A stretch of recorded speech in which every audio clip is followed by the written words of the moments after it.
Hello friends, linear algebra के आज के इस वीडियो में हम कुछ इंपॉर्टेंट मल्टीपल चॉइस क्वेश्चंस को सोल्व करेंगे। सबसे पहले फर्स्ट मल्टीपल चॉइस क्वेश्चन की स्टेटमेंट है, काफी इंपॉर्टेंट है, कई बार एग्जाम्स में पूछा गया है। Let P and T be the vector space of all polynomials of degree at most N and D be linear transformation from P3T to P2T defined by D of Pt is equal to P dash T. D symbol denote करता है friends P3T vector space किसी भी elements पर जब D linear transformation को apply किया जाएगा तो वो उस एलिमेंट का डेरिवेटिव कर देगा। तो फ्रेंड्स ये डी डेरिवेटिव को रिप्रेजेंट करता है। हमें P3T का बेसिस गिवन है और P2T का बेसिस गिवन है और हमें डेरिवेटिव लीनियर ट्रांसफॉर्मेशन की मैट्रिक्स क्या होगी। तो फ्रेंड्स हम किसी भी लीनियर ट्रांसफॉर्मेशन की मैट्रिक्स कैसे लिखी जाती है उस पूरे के पूरे वर्किंग प्रोसीजर को प्रीवियस वीडियोस में डिस्कस करके आ चुके हैं। तो इस मल्टीपल चॉइस क्वेश्चन को हम सोल्व करते हैं। सबसे पहले जो P3T जो डोमेन का बेसिस हमें गिवन है उस बेसिस के हर एलिमेंट की हम इमेज को कैलकुलेट करते हैं। तो D ऑफ 1 जैसा कि बेसिस का फर्स्ट एलिमेंट है 1 जो कि एक कांस्टेंट पोलिनोमियल है और कांस्टेंट पोलिनोमियल का डेरिवेटिव होता है फ्रेंड्स 0, तो D ऑफ 1 होगा 0।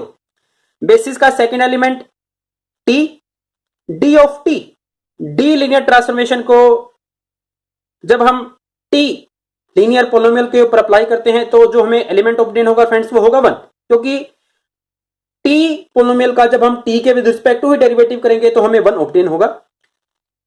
Similarly D of T square basis का जो थर्ड एलिमेंट है इसका डेरिवेटिव होगा 2T और D ऑफ T क्यूब इसका डेरिवेटिव होगा फ्रेंड्स 3T स्क्वायर। तो हमने बेसिस के एलिमेंट्स की इमेज को कैलकुलेट कर लिया है। अब हम इन इमेज को जो हमें कोडोमेन का बेसिस गिवन है उसके लीनियर कॉम्बिनेशन में लिखते हैं।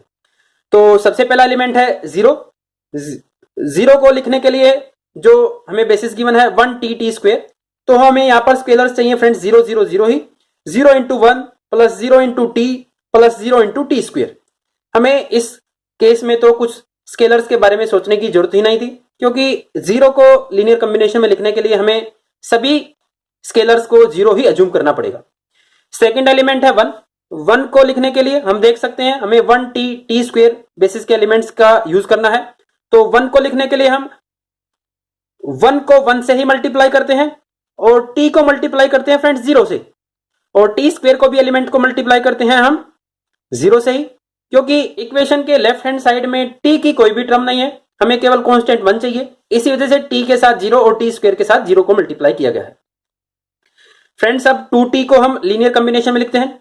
2T को लिखने के लिए हमें 1 को 0 से मल्टीप्लाई करना पड़ेगा और T को हमें 2 से मल्टीप्लाई करना पड़ेगा और T स्क्वायर को हमें 0 से ही मल्टीप्लाई करना पड़ेगा। तो फ्रेंड्स हमें साथ के साथ स्केलर्स ऑब्टेन हो रहे हैं जो कि हमें मैट्रिक्स को लिखने में हेल्प करेंगे। और लास्ट जो एलिमेंट है 3T स्क्वायर को हम यहां पर लिखते हैं। 3T स्क्वायर को लिखने के लिए हमें 1 को 0 से मल्टीप्लाई करना पड़ेगा, T को हमें 0 से मल्टीप्लाई करना पड़ेगा और T स्क्वायर को हमें फ्रेंड्स 3 से मल्टीप्लाई करना पड़ेगा। तो फ्रेंड्स जो इमेज हमें बेसिस के एलिमेंट्स की ऑब्टेन हुई थी उन सभी को कोडोमेन के बेसिस के एलिमेंट्स के लीनियर कॉम्बिनेशन में लिख दिया गया है। अब हम इन स्केलर्स से मैट्रिक्स को फॉर्म करते हैं। जिस ऑर्डर में ये लिखा गया है उसी ऑर्डर में हम मैट्रिक्स को लिखेंगे। फर्स्ट रो होगी इन स्केलर्स की हेल्प से लिखी जाएगी 0 0 0। सेकंड रो के जो एलिमेंट होंगे फ्रेंड्स 1 0 0। थर्ड रो के एलिमेंट होंगे 0 2 0 और फोर्थ रो के एलिमेंट होंगे फ्रेंड्स यहां पर जो हमने मेंशन किया था 3T स्क्वायर का लीनियर कॉम्बिनेशन 0 0 3। और हमें इस मैट्रिक्स का ट्रांसपोज करना होता है, जैसे कि जो हमने लीनियर कॉम्बिनेशन में लिखने के बाद स्केलर्स की मैट्रिक्स ऑब्टेन होती है उसका हमें ट्रांसपोज करना होता है। तो फ्रेंड्स जब हम इस मैट्रिक्स का ट्रांसपोज करेंगे तो जो फर्स्ट कॉलम होगा वो होगा 0 0 0 और हम देख सकते हैं केवल जो बी ऑप्शन है उसी के अंदर फर्स्ट कॉलम 0 है। सेकंड कॉलम होगा फ्रेंड्स 1 0 0, थर्ड कॉलम होगा 0 2 0 और फोर्थ कॉलम होगा 0 0 3। तो काफी इंपॉर्टेंट क्वेश्चन है, कई बार एग्जाम्स में पूछा गया है। तो इसी वजह से आज के इस वीडियो में हमने डेरिवेटिव लीनियर ट्रांसफॉर्मेशन की मैट्रिक्स को इस वीडियो में लिखा। नेक्स्ट मल्टीपल चॉइस क्वेश्चन को सोल्व करते हैं। Next multiple choice question coordinate vector के ऊपर डिपेंड है। Let u and v be finite dimensional vector space and b and b dash be the ordered basis of u and v. If t is linear transformation from u to v, then for any u belongs to u. हमें चार options given है friends. जो ub notation है, ub notation denote करता है u vectors को b basis के elements के लीनियर कॉम्बिनेशन में लिखने के लिए जो स्केलर्स यूज हुए हैं, ये स्केलर्स का कॉलम है। जैसा कि कोऑर्डिनेट वेक्टर की इस नोटेशन को हम प्रीवियस मल्टीपल चॉइस क्वेश्चन की हेल्प से समझते हैं।